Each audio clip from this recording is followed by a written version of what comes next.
여러분 안녕하세요. 가나안 성도교회 조청관 전도자입니다.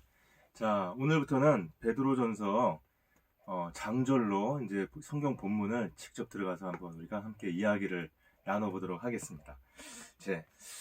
오늘 일단 첫 시간 할 것은 뭐냐면요. 베드로전서 1장 1절로 7절까지의 말씀을 가지고 이야기를 나눠보려고 해요. 베드로전서는 여러분들 성경 가지고 계신 분들은 한번 펴보시면 좋겠습니다. 신약성서 제가 가진 성경책은 377쪽에 있고요. 베드로전서 1장 1절로 7절 말씀. 제가 그 베드로전서를 얘기를 할 때에 여기 1장 1절로부터 12절까지의 말씀은 참 우리가 받은 구원이 소중한 것이야. 이런 얘기를 이제 하는 부분이고요. 그 다음에 이제 우리가 그렇게 소중한 구원을 받았으니까 그 13절에서부터 25절까지는 그럼 너희들은 어떻게 살아야 되겠니? 좋은 어떤 구원을 받았으니까 소중한 것을 갖고 있으니까 거기에 합당하게 살아야 되지 않겠니? 이렇게 얘기를 하는 그렇게 얘기들로 이제 구성이 된 것이에요. 자, 그래서 1장 1절로 7절에 있는 말씀을 그 중요한 내용을 한번 제가 이렇게 이 내용을 한번 쭉 한번 얘기를 해본다면요. 자, 우리가 베드로전서는 베드로가 소아시아에 흩어져 있던 아마도 이제 주로 유대인이었던 예수님을 영접한 성도들에게 이렇게 쓴 편지라고 이제 지난 시간에 제가 여러 가지로 얘기를 했었죠. 그 다음에 근데 그런 사람들이 어떤 상황에 있었냐면은 예수님을 믿는다는 이유로 유대인 공동체 내에서 비방과 그 다음에 미움을 받았고 그 비방과 믿음으로 끝나는 게 아니라 사회적인 어떤 불이익까지 또는 경제적인 불이익도 당하고 있었다는 것이에요.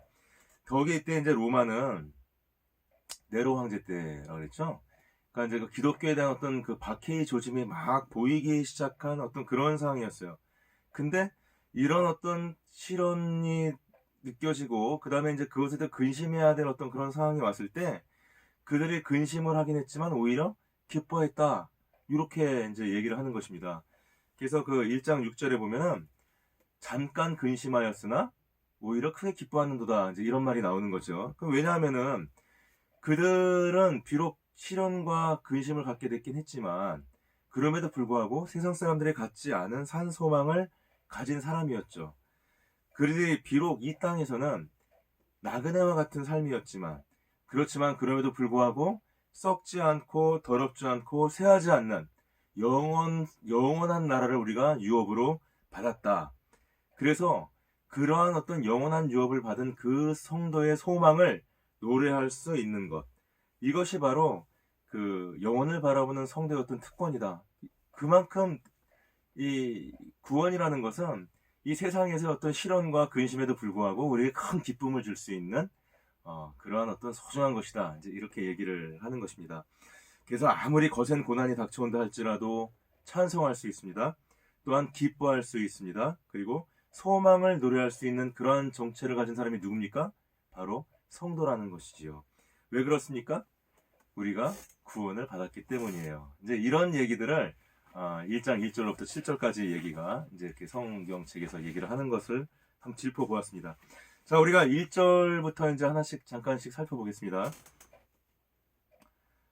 저는 성경을 우리 개역 한글, 개역 개정이 아니라 개역 한글을 저는 성경책을 쓰고 있습니다.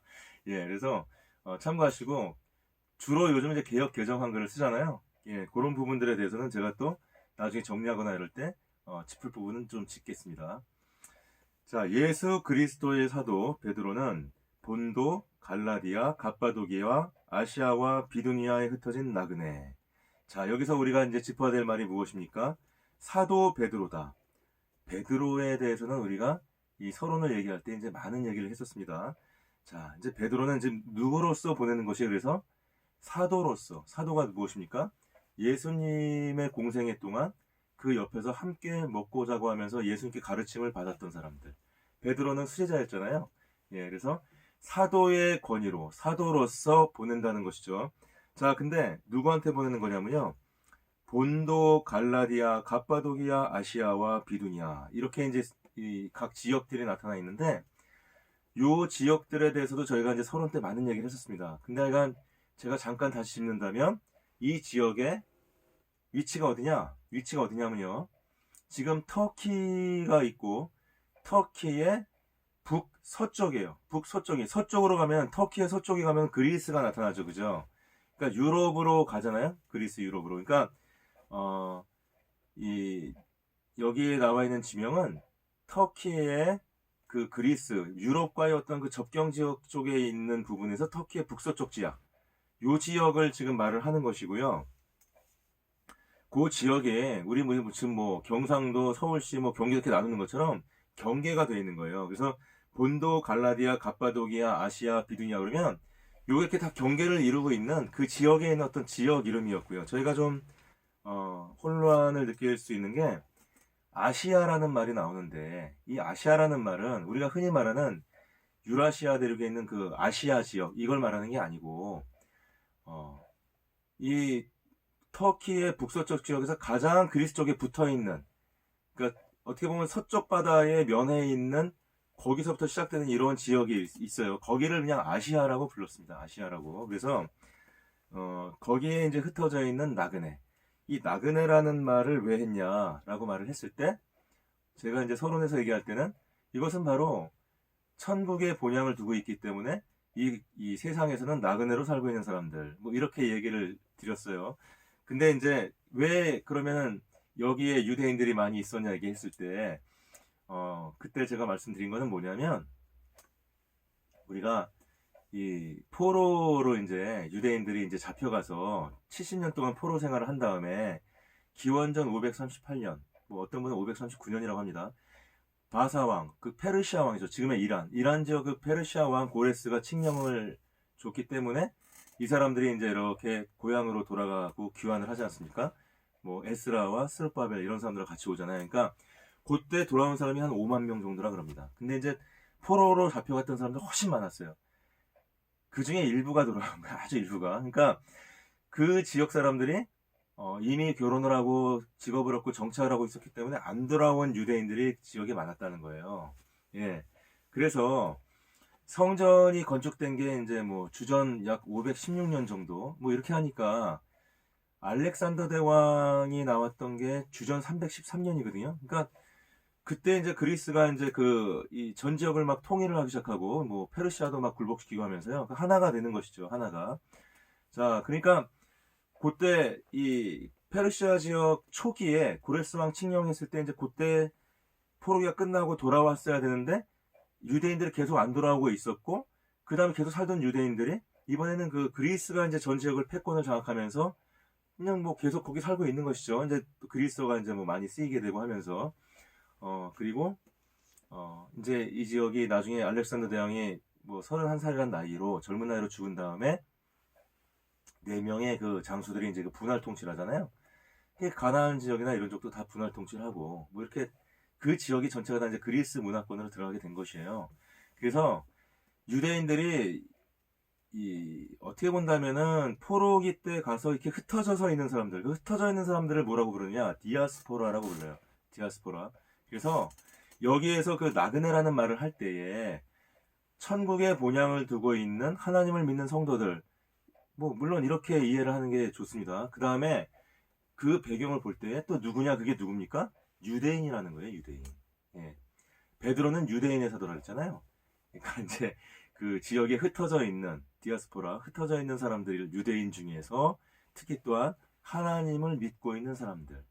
그래서 하나님을 믿기 때문에 고난을 당하고 있는 사람들, 근심하고 있는 사람들, 이 사람들한테 이 베드로 이 서신을 베드로서라는 이 서신을 보낸 것이에요. 그래서 여기 1장 1절에 보면은 이 나그네라는 것은 바로 이런 어떤 여러 가지 의미를 가질 수 있다. 이렇게 제가 설명을 드리겠습니다. 자, 그 다음에 2절에 보겠습니다. 여기 보면은 곧 하나님 아버지의 미리 아심을 따라 성령의 거룩하게 하심으로 순종함과 예수 그리스도의 핏부림을 얻기 위하여 택하심을 입은 자들에게 편지하노니 편지한다고 되어 있습니다. 은혜와 평강이 너희에게 넘칠지어다. 자, 이렇게 나와 있습니다. 하나님 아버지의 미리 아심을 따라 이 부분에 대해서 스펄전 목사님께서 어떻게 말씀을 하신 적이 있냐면요. 우리가 어떤 그 하나님을 믿기 때문에 고난을 당하고 이제 근심을 하게 될 수가 있는데, 근데 그러한 고난이 잠깐밖에 안 되고 다시 오히려 큰 기쁨으로 바뀔 수 있는 여러 가지 이유가 있지요. 이유가 있는데, 스펄전 목사님이 그 여러 가지 이유를 얘기하면서 그 중에 한 가지 얘기한 게 뭐냐면 바로 이 부분입니다. 뭐냐면 우리의 존재는 미리 아신다는 게 언제까지 미리 아심까지 얘기하냐면 태초에 세상을 세우기 전부터, 그때부터 하나님은 이미 미리 아셨다는 게 우리를. 그러니까 지금 이 유대인들이 이 세상으로부터 지금 막 박해와 고난을 받을 거를 근심하고 있잖아요. 근데 그 박해를 할 세상과 고난이 생기기 전까지도 그들이 생기기 전, 그 훨씬 전부터, 어떻게 보면 세상이 창조되기 전부터도 미리 아셨다는 겁니다. 누구를? 바로 그리스도인들을, 하나님의 구원을 받을 자들을 미리 아셨다. 우리의 대제사장 되시는 하나님께서 우리를 미리 아셨다. 우리의 이름을 미리 알고 계시고, 우리 구원받은 성도들에 대해서는 하나님은 이미 예전부터 알고 계셨고 지금도 알고 계시고, 그렇게 귀한 분이다, 귀한 존재다 우리는. 그리고 우리는 언제까지 그 이름이 알려질 것이다? 예수님 재림하시고 나중에 심판이 닥칠 때까지도. 그때 그 심판에서 이제 천국으로 갈 사람, 지옥으로 갈 사람, 막 심판에 대한 어떤 그 이름이 불려질 때에, 그때도 역시 우리의 이름이 하나님께서 기억하고 계실 것이다. 왜? 그 이름은 태초부터 미리 아심으로 이렇게 하나님께서 가슴으로 기억하고 간직하고 계시는 소중한 이름이기 때문에. 누가요? 여러분과 제가요. 여러분과 제가. 그러니 우리가 무슨 근심할 일이 그렇게 있겠느냐. 오히려 그것이 큰 기쁨으로 바뀔 수 있다. 이렇게 얘기를 했습니다. 자, 그리고 우리는 어떤 존재냐면 성령의 거룩하게 하심으로 순종할 수 있는 존재.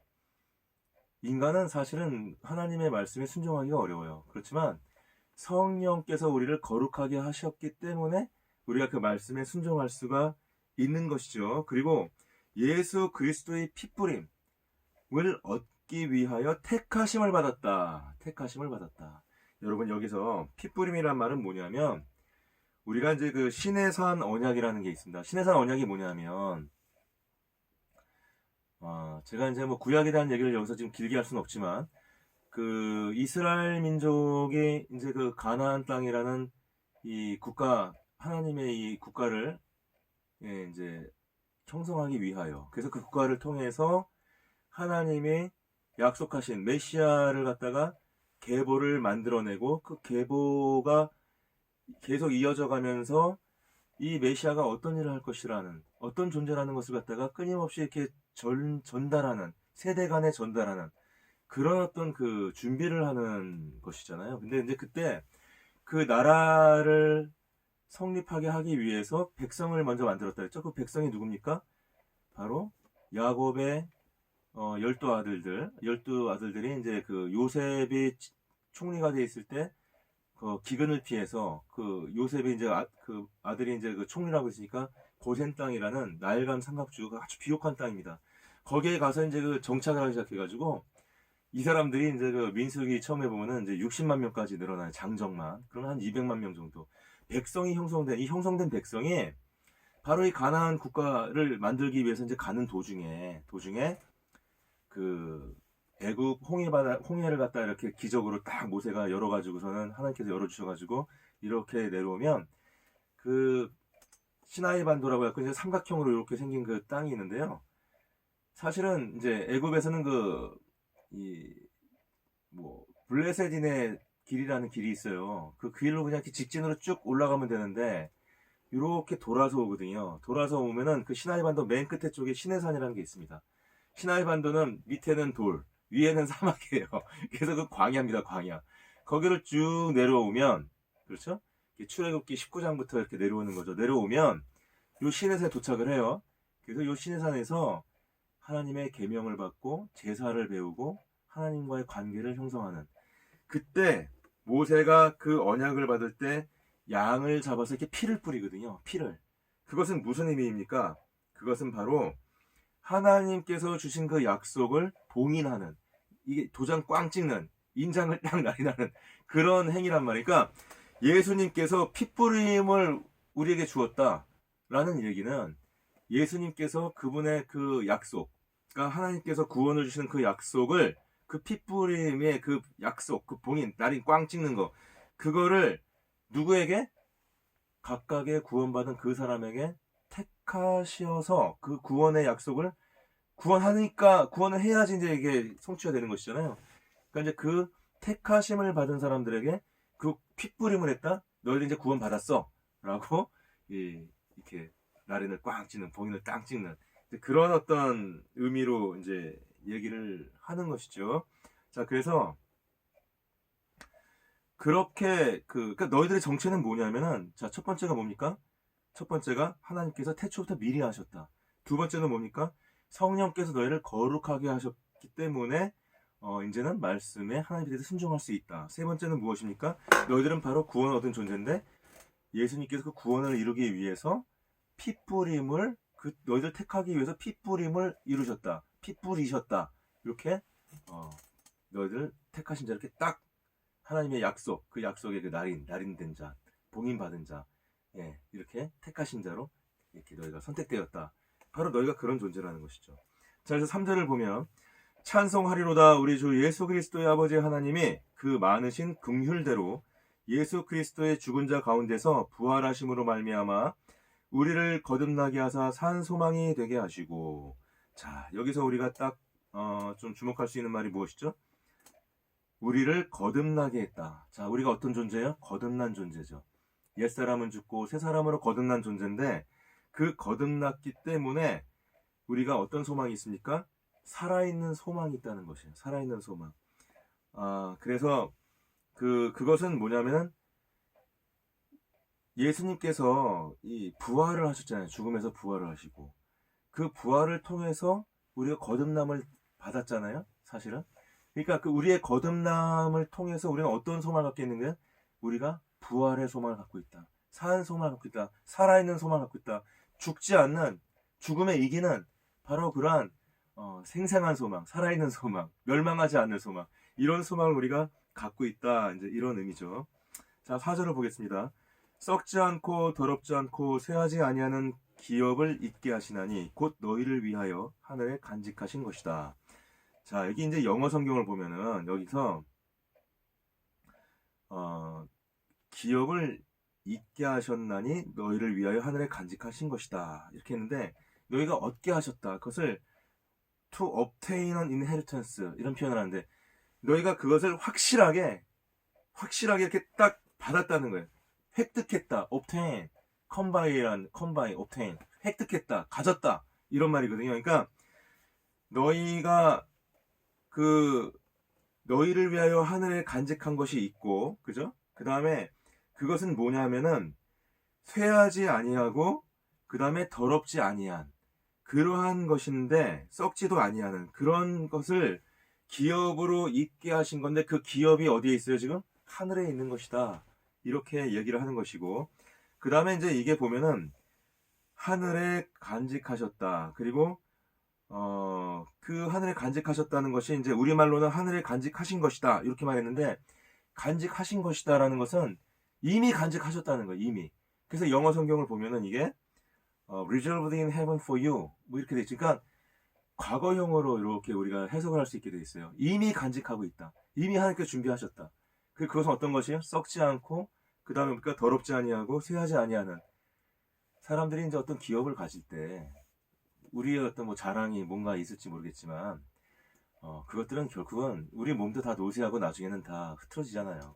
우리가 가진 그 기업들도 아무리 잘 돼도 나중에 놓고 가야 되지 않습니까? 예. 또 그 기업을 운영하다 보면 여러 가지 또 어려운 점들이 있고, 그것이 또 타락할 수도 있고, 더럽혀질 수도 있고, 썩을 수도 있고, 없어질 수도 있고. 근데 우리가 하늘에 있는 그 기업은 그렇지 않다. 그렇지 않은 것이라는 얘기. 예. 그리고 자, 5절. 너희가 말세에 나타내기로 예비하신 구원을 얻기 위하여 믿음으로 말미암아 하나님의 능력으로 보호하심을 입었나니. 자, 여러분. 지금 우리가 구원에 대해서 얘기를 하고 있는 거예요. 아까 제가 말씀드렸지만 1절부터 12절까지 말씀은 구원의 어떤 소중함에 대해서 말을 하고 있는 거거든요. 근데 구원이 왜 소중하냐? 구원이 소중한 이유는 바로 그것을 통해서 너희가 선택을 받았다는 것이죠. 자, 그리고 그 선택은 어떻게 준비가 된 거냐면은 아까 제가 말씀드렸다시피 미리 아심으로, 그리고 성령께서 우리들을 순종할 수 있도록 이렇게 우리가 변화될 수 있도록 하셨고, 그 다음에 그 성자께서 피 뿌림, 그 희생을 통해서 우리들의 그 구원을 만들어내셨고, 우리들의 그 구원을 통해서 이제 3절에 본 것처럼 거듭나게 되었다. 자, 이제 그래서 우리를 거듭나게 하고 또 우리를 위해서 준비하신 그런 어떤 그 구원, 그것이 실제적으로는 어떤 역할을 하는 것이냐면은 뭡니까? 우리를 보호해 준다는 거예요. 보호해 준다. 자, 거기 보면은 보호하심을 입었나니 이런 말이 있어요. 보호하심을 입었다는 말이 무엇일까요? 우리가 보호하심을 입었다는 말은 성령께서 우리가 그러니까 영원한 그 구원에 이를 수 있도록 성령께서 우리를 보호해 준다는데, 베드로 사도가 지금 하는 말이잖아요, 지금. 근데 이 보호라는 건 뭐냐면 무엇으로부터 보호한다는 것이죠? 죄로부터 보호한다는 것이에요. 근데 인간들은 이미 이 죄된 세상에 살고 있기 때문에 그 세상에 속해 있어요, 지금. 근데 우리를 그 죄로부터 보호해 준다는 것은 무엇이에요? 죄가 우리를 갖다 미혹하고 우리를 갖다 엄습한다 할지라도, 우리를 공격한다 할지라도 우리가 그 죄를 이길 수 있다, 이렇게 얘기를 하는 것이고요. 그 다음에 우리가 죄를 이긴다는 것은 죄인이 아니라는 것이죠. 죄인이 아니다. 죄인이 되지 않도록, 죄인이 되지 않는다는 얘기는 우리가 세상에 악한 자들이 되지 않고 의인으로 계속 남아있을 수 있도록 그렇게 우리를 지켜주신다, 이런 얘기잖아요. 자, 그래서 우리는 어떤 도구가 되는 것입니까? 세상에서 있지만 그 죄인이 되지 아니하고 오히려 하나님을 드러낼 수 있는, 하나님의 구원을 드러낼 수 있는 그러한 존재가 될 수 있다. 그럼 구원이라는 게 이런 보호하심을 받는단 말이에요. 예. 근데 우리가 이 보호를 통해서 영원한 구원을 누리고 그 구원이 소중하다, 이렇게 얘기를 하는데, 구원은 무엇입니까? 그 구원은 우리의 죄를 용서받는 거예요. 우리의 죄를 용서받는 겁니다. 과거에 우리가 아담으로부터 지었던 그 죄, 인간의 그 죄의 속성을 우리는 구원을 받는 것이죠. 두 번째는 무엇입니까?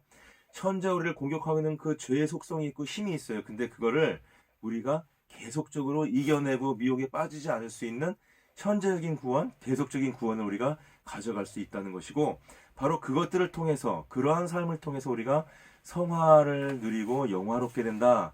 이제 이렇게 우리가 이해를 할 수가 있겠습니다. 자, 그래서 말세에 나타내기로 예비하신 구원을 얻기 위하여, 아까 그 예비를 하셨다고 했잖아요. 성부께서, 성자께서, 그리고 성령께서. 그 다음에 믿음으로 말미암아 하나님의 능력으로 보호하심을 입었다. 보호하심을 얻다. 죄로부터 너희가 이제 죄 지지 않는다. 예. 그리고 너희가 구원을 받았다. 너는 형벌에서 면제되었고 성화의 삶을 살 수 있고 성령의 말씀에 순종할 수 있고, 앞으로 무엇입니까? 영화롭게 될 것이다. 예. 죄악 자체가 없는 그러한 예수님을 닮아가는 그러한 자들이 될 것이다, 이렇게 얘기를 하는 것이죠. 그러므로 너희가 이제 여러 가지 시험으로 인하여 잠깐 근심하게 되지 않을 수 없었으나 오히려 크게 기뻐하는도다. 그렇죠?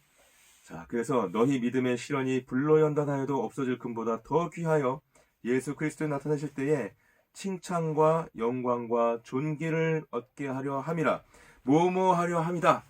이것이 바로 목표죠. 자, 그러니까 우리가 지금 6절에서 말씀하는 건 뭐냐면, 우리는 기독교인이에요. 믿음이 있는 사람들입니다. 지금 베드로가 얘기하고 있는 그 수신자는 예수님을 믿고 있는 사람들입니다. 예수님을 믿고 있는 사람들이지만 그럼에도 불구하고 근심하지 않을 수 없다.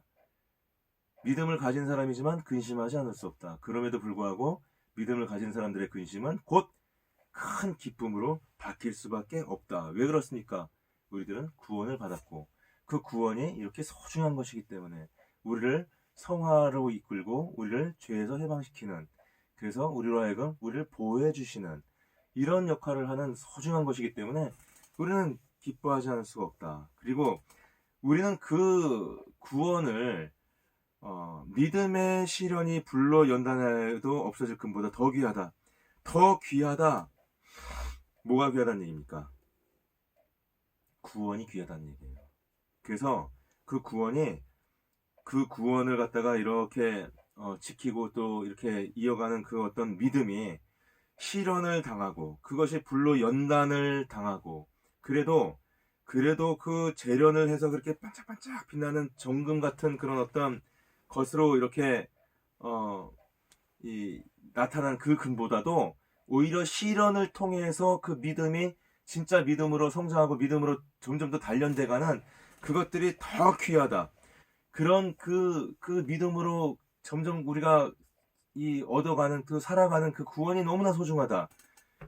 그래서 그것은 예수 그리스도에 나타내실 때 바로 그것으로 그 구원으로 우리의 믿음으로 무엇을 한다는 얘기예요? 칭찬과 영광과 존귀를 받도록 그렇게 지금 목적을 가지고 그렇게 지금 너희들 갖다가 예비했고 지금 보호하고 계시고 그 다음에 그 실현을 통해서 그 다음에 또 예수님의 어떤 그 보호하심을 통해서 너희들을 정금처럼 그렇게 믿음을 키우면서 그 귀중한 구원을 갖다 너희가 누릴 수 있도록 그 구원을 살아갈 수 있도록 지금 그렇게 너희들을 보호하고 계신다. 이런 이제 말씀을 하고 계신 것입니다. 자, 그러면 우리가 지금 제가 잠깐 여러분 말씀드릴 것은 여기 그 베드로전서 1장 6절은 제가 가나안 성도교회 스펄전 설교 1번 설교에 아주 자세하게 제가 전했던 얘기가 있습니다. 그 다음에 요게 그 7절에 나와 있는 그 얘기 믿음의 실현에 대해서도 역시 스펄전 설교 요거 본문을 해가지고 제가 2번에 걸쳐서 설교로 전한 이야기들이 있습니다. 그러니까 여러분께서 조금 더 깊이 좀 묵상을 하고 이 말씀을 좀 이렇게 좀 느끼고 깨닫고 싶으신 분은 또 그 설교를 이렇게 참고해 주시면 감사하겠습니다. 자, 오늘 여기 7절까지 얘기를 하면서 우리 현대인의 성경으로 이제 한번 쭉 이야기를 갖다 한번 제가 읽어보겠습니다. 여러분께서 이렇게 들으시면서 한번 이제 그동안 요 시간에 한번 저랑 들었던 얘기들을 이렇게 한번 기억도 하시면서 정리하시면 좋겠어요. 자, 베드로전서 1장 1절부터 현대인의 성경을 읽겠습니다. 예수 그리스도의 사도 베드로는 본도, 갈라디아, 갑바도기아, 아시아, 비두니아 각 지방에 흩어져 사는 유대인 성도들에게 편지합니다. 하나님 아버지께서는 미리 아신 대로 여러분을 선택하시고 성령님을 통해 거룩하게 하여서 여러분이 예수 그리스도에게 순종하고 그분의 피로 구원을 얻도록 하셨습니다. 여러분에게 은혜와 평강이 더욱 넘치기를 기도합니다. 자, 3절. 우리 주 예수 그리스도의 아버지 하나님께 찬양을 드립시다. 그분은 우리를 불쌍히 여기셔서 죽은 사람들 가운데서 부활하신 예수 그리스도를 통해 우리를 거듭나게 하시고 살 희망을 갖게 하셨으며 썩지 않고 더럽혀지지 않고 시들지 않는 하늘의 간직한 축복을 여러분이 받도록 하셨습니다. 5절입니다. 여러분은 마지막 때에 나타나도록 예비된 구원을 얻기 위해 믿음을 통해서 하나님의 능력으로 보호를 받고 있습니다. 6절입니다. 그러므로 여러분이 여러 가지 시련으로 잠시 근심할 수밖에 없지만 그래도 여러분은 크게 기뻐하고 있습니다. 7절. 시련을 겪은 순수한 믿음은 불로 연단하여도 없을 금보다 귀하여 예수 그리스도께서 다시 오실 때에 칭찬과 영광과 존귀를 받게 됩니다. 아멘. 자, 오늘 1절부터 7절까지 말씀 나눴습니다. 자, 그럼 또 다음 시간에 계속 이어서 말씀을 나누도록 하겠습니다. 여러분 감사합니다. 고맙습니다.